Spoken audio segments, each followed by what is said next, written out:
Good evening, welcome, and thank you so much for joining me on the Private Property Podcast. I am your host, Sibs Matiela, and we are coming to you live and direct from the property show happening in Sandton, Johannesburg. Listen, if you couldn't make it to the show, we have done you a massive favor and collected all of the experts from the show and brought them one by one onto the podcast. Joining me in studio right now, actually, is Mr. ShillyBoy Mothiba, who is the Director and Head of Tax at Intergen and also at Edutex ZA. Is that correct? Tax Edu ZA. Tax Edu ZA. How are you? I'm doing well. How are you? I'm good. That's good. We've brought you here to talk about something called capital gains tax. Yes. What is it? Okay. So a capital gain tax basically is a tax that you will be able to have to pay having disposed an assets, right? By the way, it's not a standalone tax. So it's part of income tax. So when you sell a property, right? Let's say property is 500 and you bought it for 250. Yeah. Well, I wish there was property that worth Even 500. me, I'm so excited. I want you to tell me where this property is because I'm going to go buy it right now, ShillyBoy. We try to simplify it. Fine. So then the capital gain is 250 in that. So now SARS has to say, I want to tax you on that 250. However, it gets taxed differently. So it doesn't get taxed 100% of it. So if, let's say, for instance, now you are selling that property and you owned it in your name, then only 40% of it is going to be taxed. So which means we're going to say 40% of that 250, and then we add it to your taxable income or income for that matter. Then the remaining balance is the one that's going to be taxed. Why am I being taxed?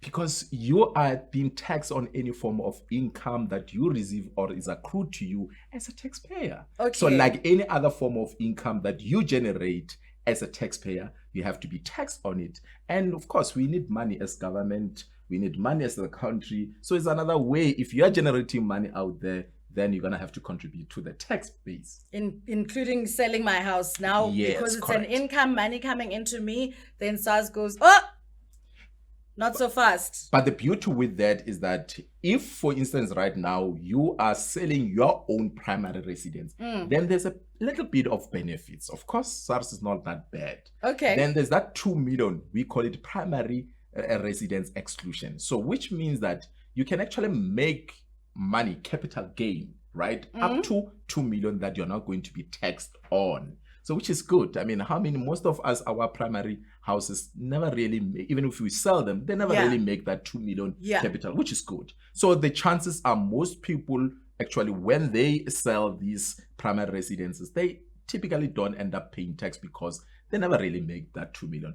Unless, again, if, for instance, you stayed in a particular property, let's say for 5 years, and then you rent it out for next 5 years.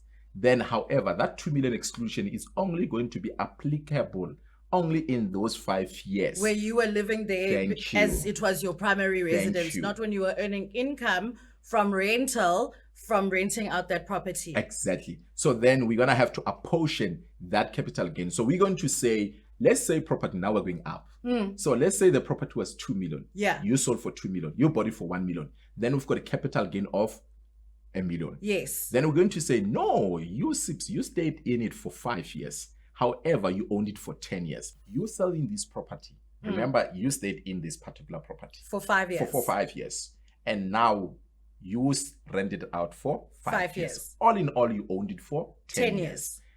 The primary residence exclusion is only applicable for the years that you stayed in.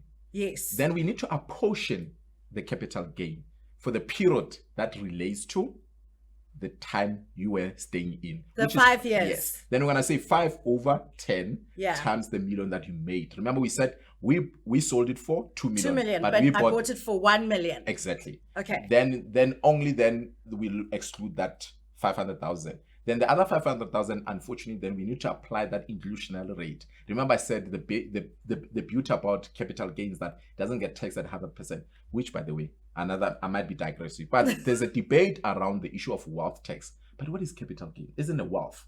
So we're more likely going to see in future, probably, I'm not being a prophet, that we seeing that capital gain tax being taxed at 100% instead of this inclusion rate of 40%, 80% that we see with companies. Why? Because the government needs more money. Yes, because there's a debate around that we need to collect more money, and there's a need for introduction of wealth tax. And there's a lot of school of thoughts to say, what is this type of shape of wealth tax looks like? So then there will be certain gaps that we are probably going to start seeing, that we need to close these gaps, and things like this, like primary residence exclusion of 2 million. We might find that being taken away. I don't know, but I'm just saying, if I had an ear of minister, probably these would be some of the things to say, minister, but why don't you consider closing this type of gaps? But what digressing.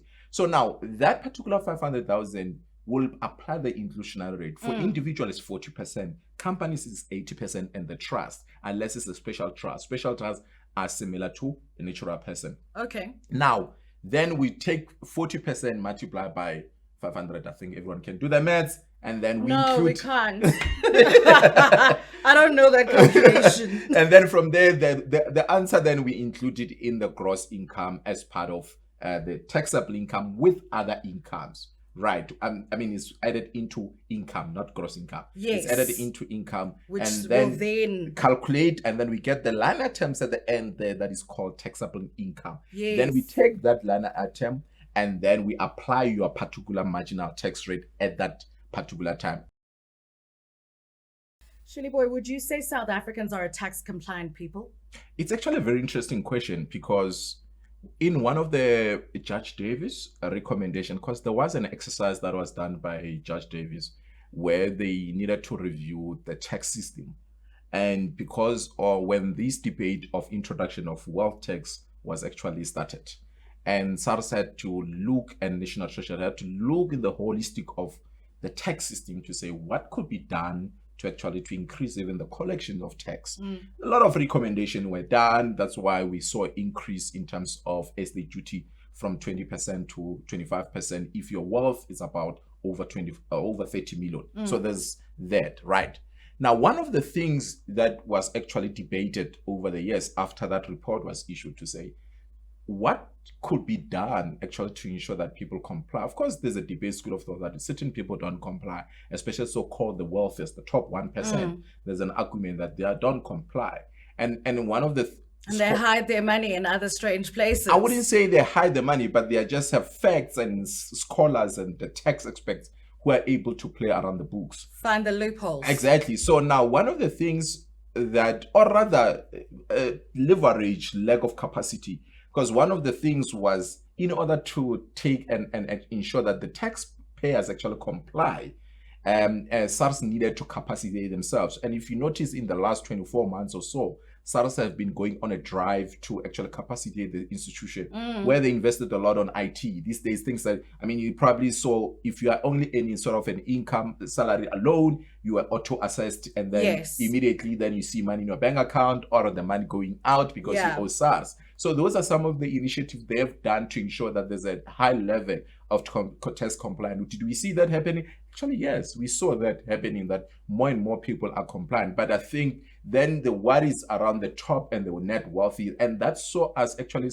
seeing SARS actually introducing re-establishing the high net worth division, where they appointed a head of that to say, now we're going to zoom into the 1%, the wealthiest, to ensure that they're actually complying. And we saw even the Minister of Finance during the budget speech introducing to say, we're going to actually start requiring that the wealthy, the top, needs to disclose certain assets to SARS in a particular format. So that is another way of ensuring that the taxpayers actually comply. What are the most common mistakes people make when it comes to tax compliance and property? Record keeping. I cannot emphasize that. I mean, I'll give you an example.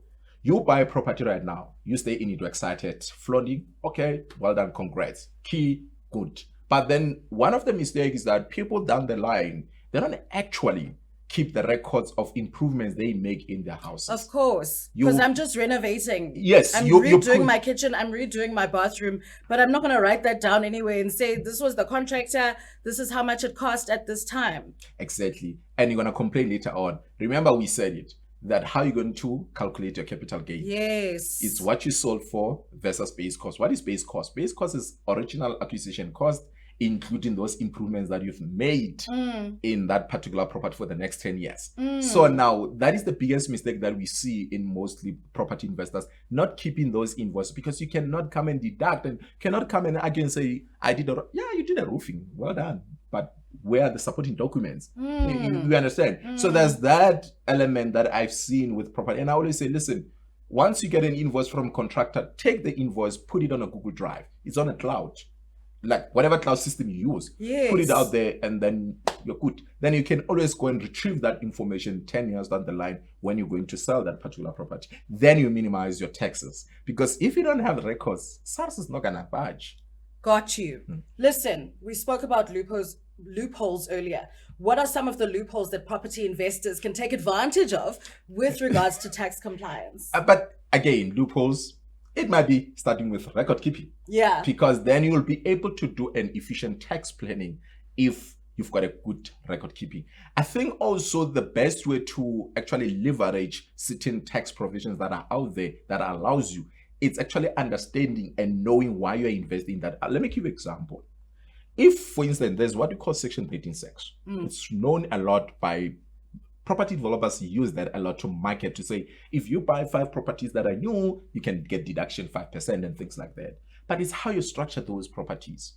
If you're going to buy 2 in your name, 3 in the company, would you agree with me that you can't get that section? No. So if you consolidate it and make it in one particular investment structure, whether it's in your name or whether it's in a company, then you'll be, yes. So I think for me, I cannot emphasize enough to say, before you engage yourself in a property deal transaction, speak to the tax experts to say, okay, I'm investing in this deal.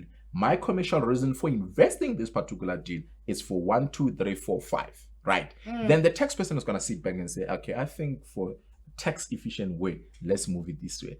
You understand? Let me give you an example. If, let's say, for instance, your purpose is to look after the children, would you agree with me that then ideally you want to put this property in a trust so that the money gets distributed to these multiple beneficiaries, instead of you with a higher marginal tax rate putting the rental income in your personal name, and then only after you pay tax, you only then look after the kids. So why don't you get the kids with the lower marginal tax rate to be the one getting this money and then pay SARS? But they'll pay SARS at the lower marginal tax rate as compared to you. So that is sort of a tax planning, which you might call it a loopholes, but I'm saying is you understanding your context and your commercial reasons, and then having nexus together with the tax. Yeah. I've learned so much. ShillyBoy, please, we need to talk about this some more. But this is where I have to leave it for now. Thank you so much for joining me. Thank you so much for letting me know that when I have children, I must rather put the house in their names so that I pay less tax. Everybody, thank you for joining us on this episode. ShillyBoy Mothiba. We will be back tomorrow with another episode live from the Property Show in Sandton, Johannesburg. Thank you so much for joining me, and good night.